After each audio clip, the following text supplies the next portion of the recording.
I speak for the trees. Let them grow. Let them grow.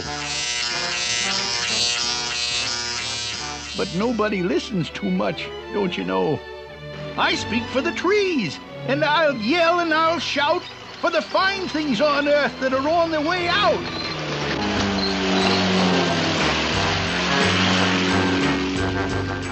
They say I'm old-fashioned and live in the past, but sometimes I think progress progresses too fast.